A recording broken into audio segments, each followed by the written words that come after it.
united. Division only brings us ruin and strife. Brothers, why can't we be united? So we say, unity in diversity. Unity in diversity. Unity in diversity. Unity does not mean the same. Let me tell you about the spirit of the new wave. Let me tell you about someday. Let me tell you about the spirit of the new wave. Let me tell you about someday. Garden is a garden when it has variety. The flowers enhancing one another.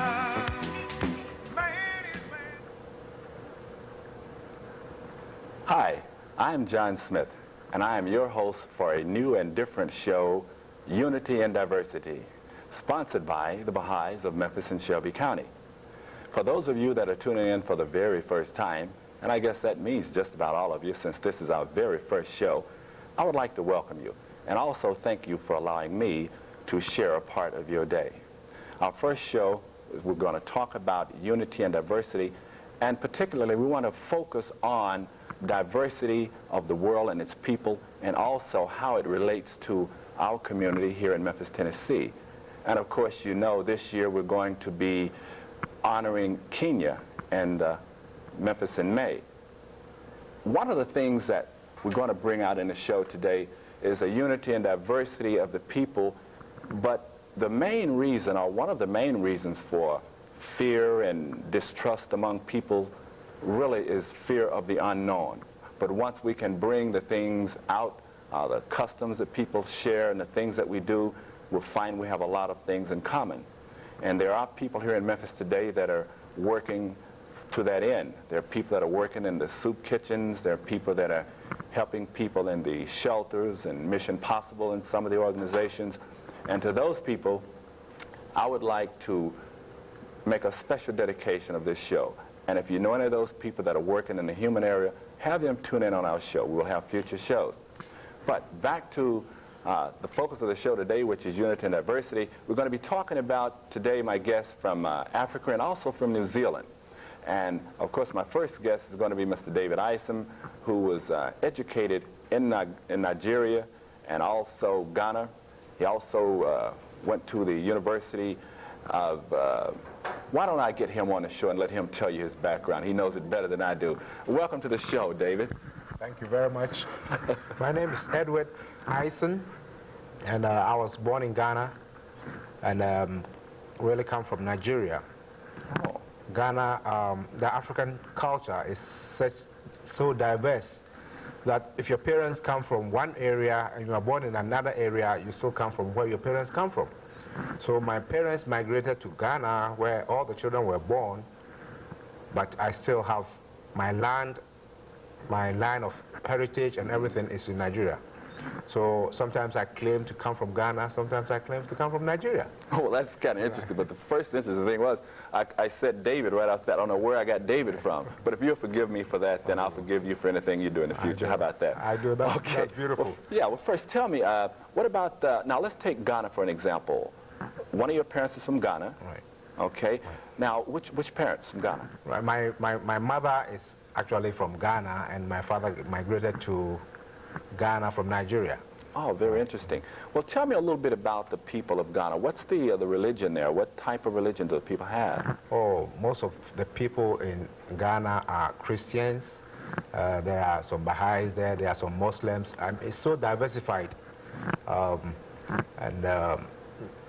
The same applies to Nigeria. I'll say about 75% of the population in Nigeria are Muslims.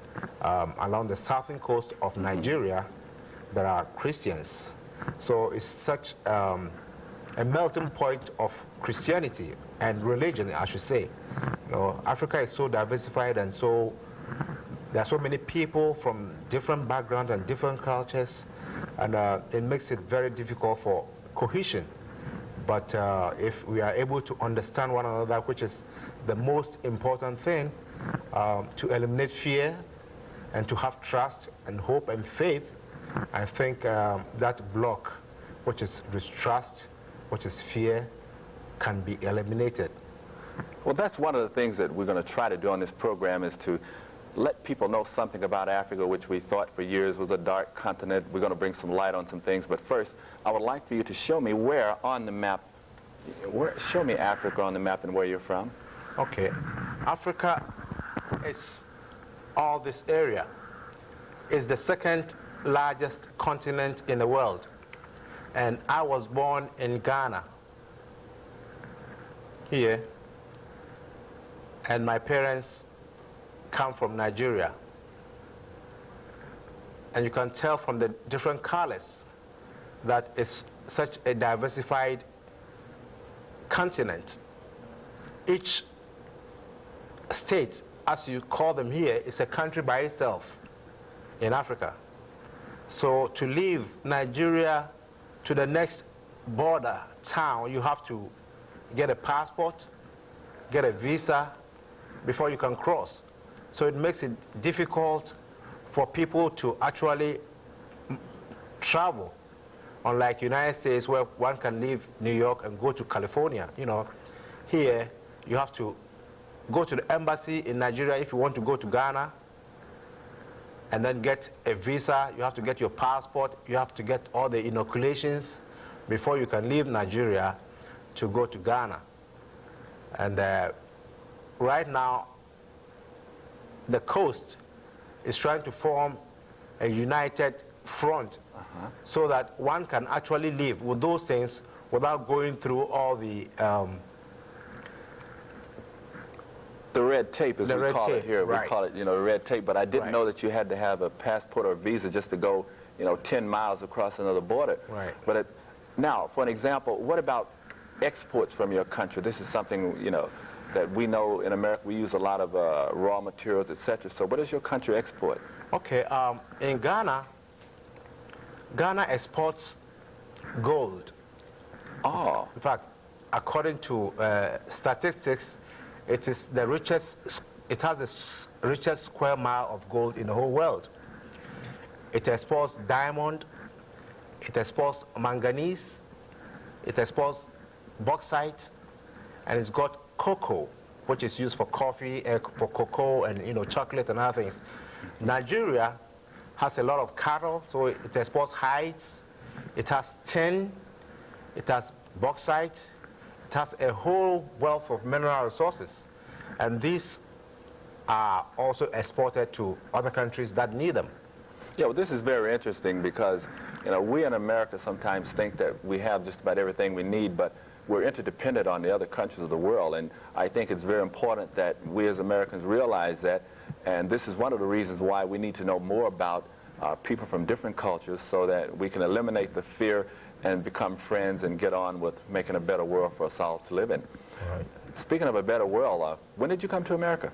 I've been here since 1974, and I went to Southern Illinois University, where I graduated, you know, from the graduate school there in 76, and I came to Memphis in 76, and married here.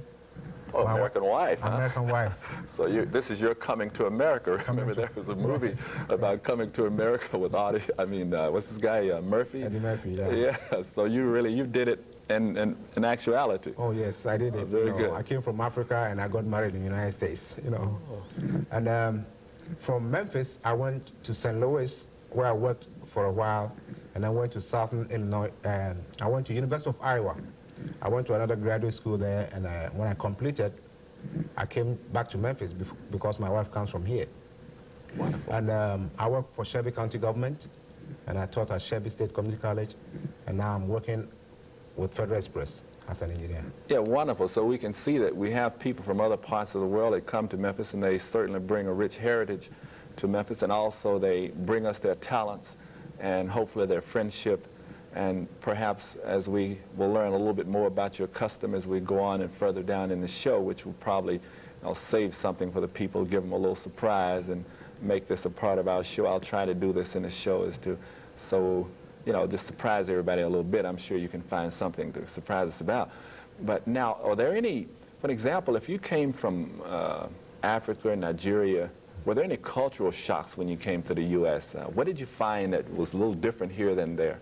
Well, when I came here, I had a roommate who was also an African.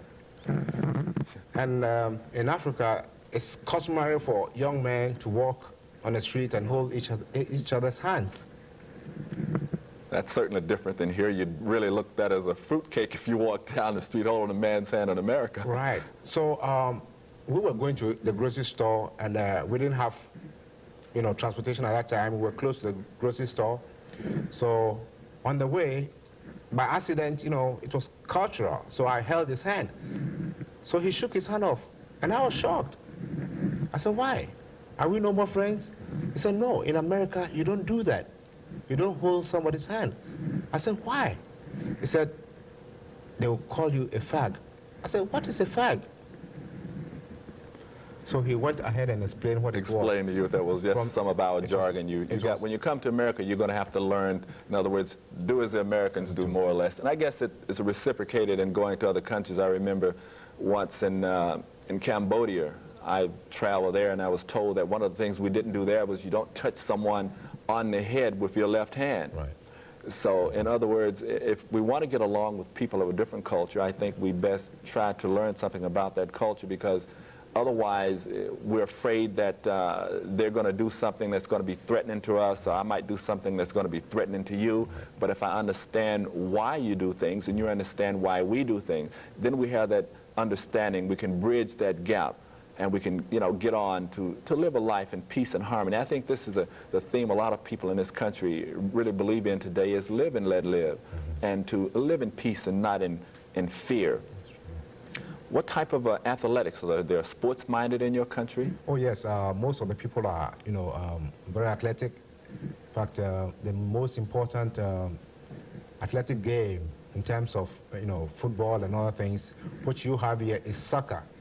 Yes. It's soccer because we inherited from the British, you know, who were the colonial masters, and that was their primary game. So we play soccer, and we play golf, and, you know, we do water polo and all those things. Yeah, you know, it tickled me when you said that, because I was just thinking of when you said you inherited from the British. There's a lot of other things that was sort of related to the British too, and that's a lot of the Americans here are from your part of the country. As a matter of fact, I'm one of them, because that particular area of the country where you're from was called the Gold Coast at that point in time, in which a lot of us probably realized, and a lot of the what they call Afro-Americans, blacks in America came from that part of of Africa around there, Mali and Ghana, which was the slave trade routes. Right. So we do have something in common we share, and this is really wonderful to know that. But I would like to ask you, did you ever take your wife to Africa? Oh, yes. I took my wife for the first time to Africa.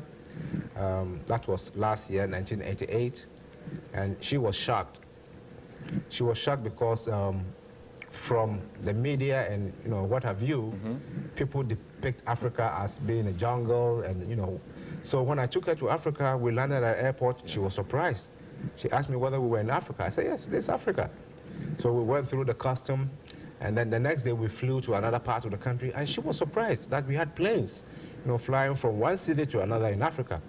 And then the third day, we had to drive a whole day from the northern part of Nigeria to the south.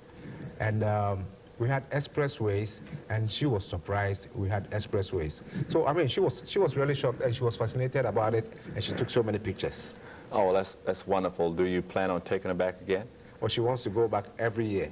Oh, and what do you think about America now that you've been here? How long have you been here? I've been here for about 15 years now. About 15 years now. Right. Well, I noticed one wonderful thing is that you still have your accent, and please keep your accent.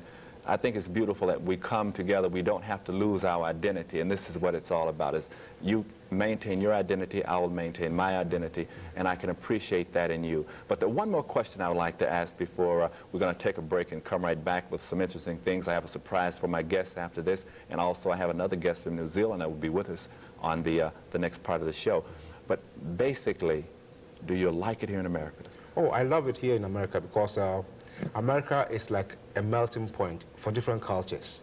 You know, America has been so receptive of different people with different cultures, And that's the most important reason why I want to maintain my accent, because it makes for diversity in unity. Unity and diversity, which is the name of our show, Unity and Diversity. And I think that you're a good example of that, because you assimilate into the American society, and you, like I said, you also bring us your talents, and you're engineer for Federal Express, did you say? Right. Well, great. Then you're moving the mail, so you're doing something for all of it. So we'll be right back after this message. So stay with us and don't go away.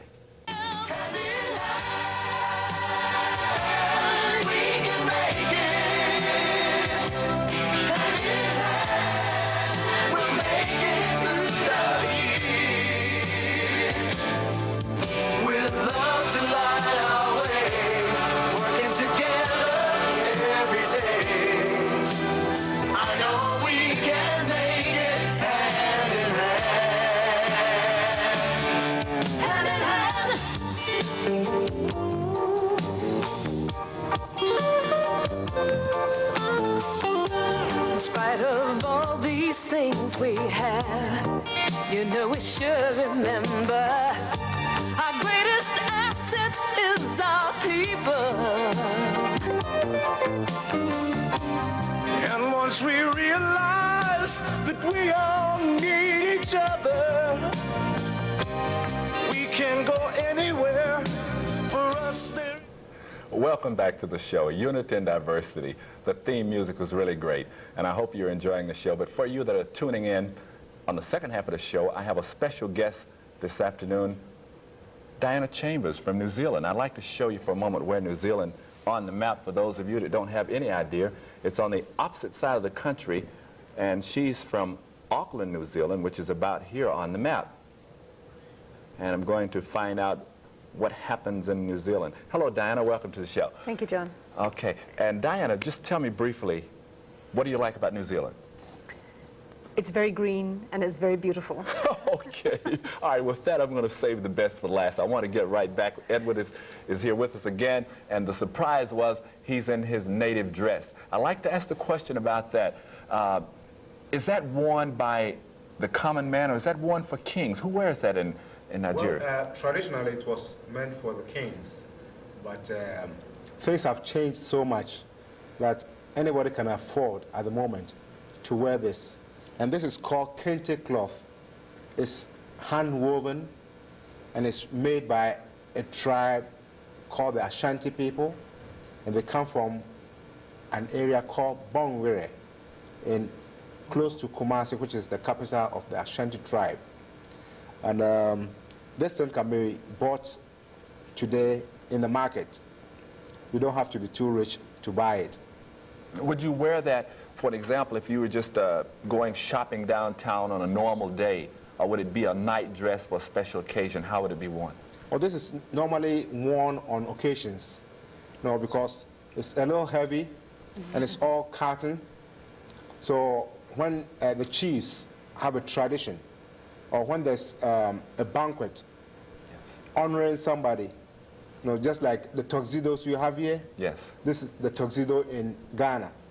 So you wear this when there's an occasion going on, and you want to be cultural.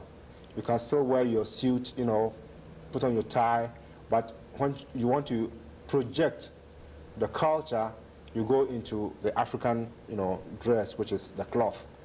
And this is called the kente cloth. Oh, how interesting, very interesting, because I like to dress up in my tuxedo and think that I'm really neat and clean and sharp, but if I went over there, I would probably look funny wearing what you're wearing. At least I'd feel funny anyway.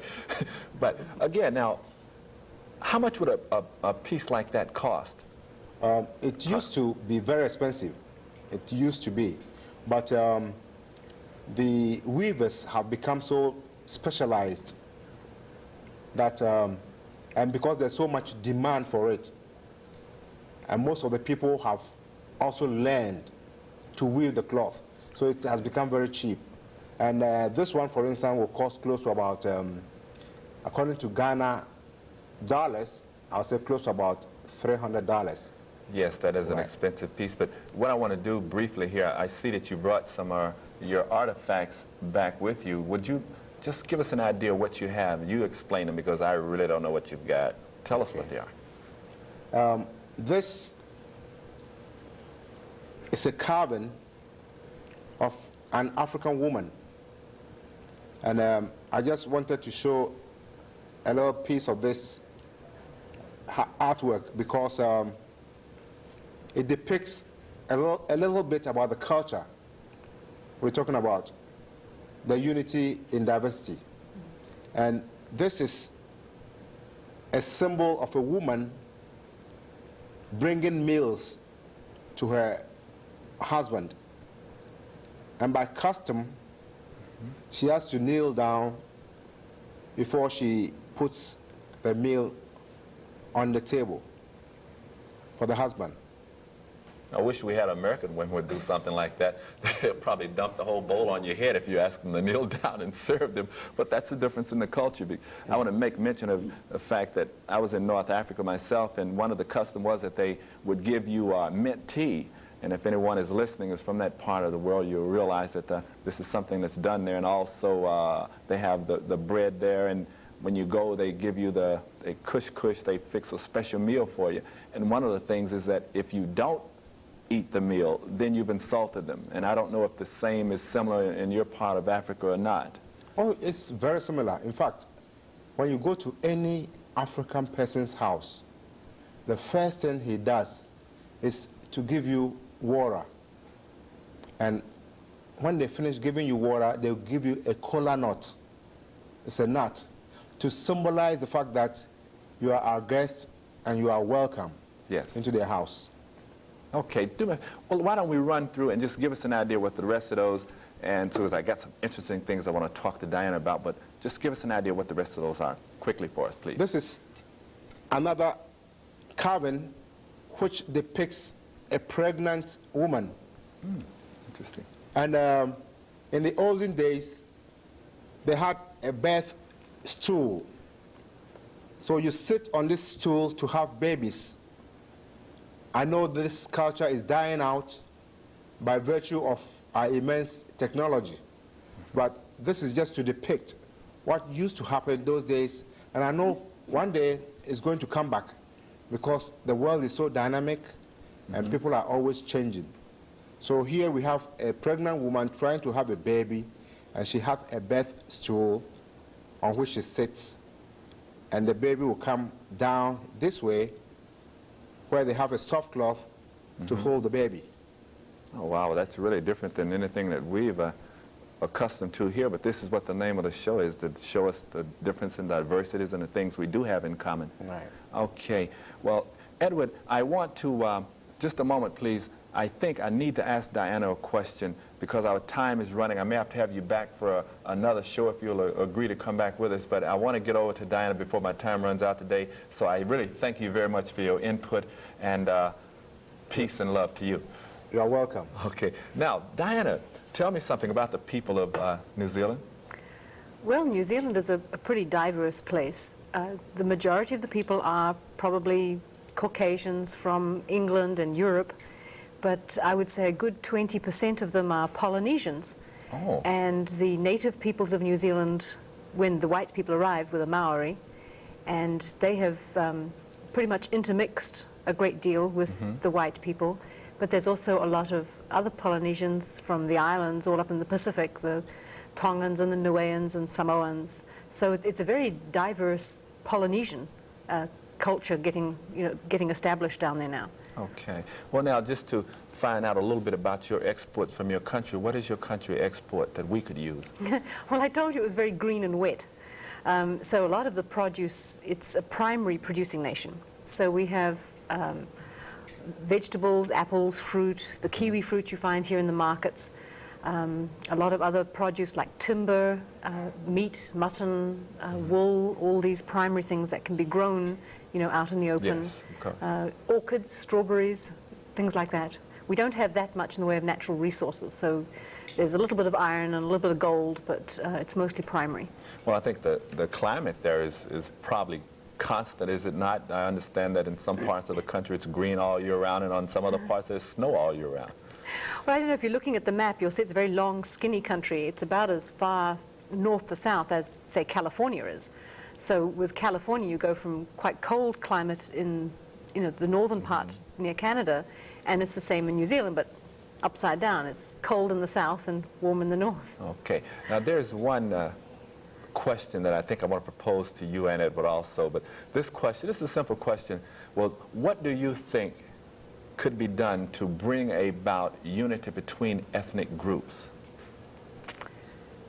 I think learning something about their culture, learning their language, their songs, their legends and stories, and understanding where they come from, it gets assimilated into your own. And I know in New Zealand there's a lot of assimilation going on. It's got to the point where people who've been in the country for any length of time are becoming very proud of the Maori culture and are more or less adopting it as their own. Yeah, well, briefly on the Maoris, they're a Polynesian stock, is this correct? Yes, they're Polynesian. They apparently migrated to the islands by boat of some sort years ago. Well, by best estimates, there were people in New Zealand before the Maori came, but the Maori went there in about 1300, so they've been there 1,500 years.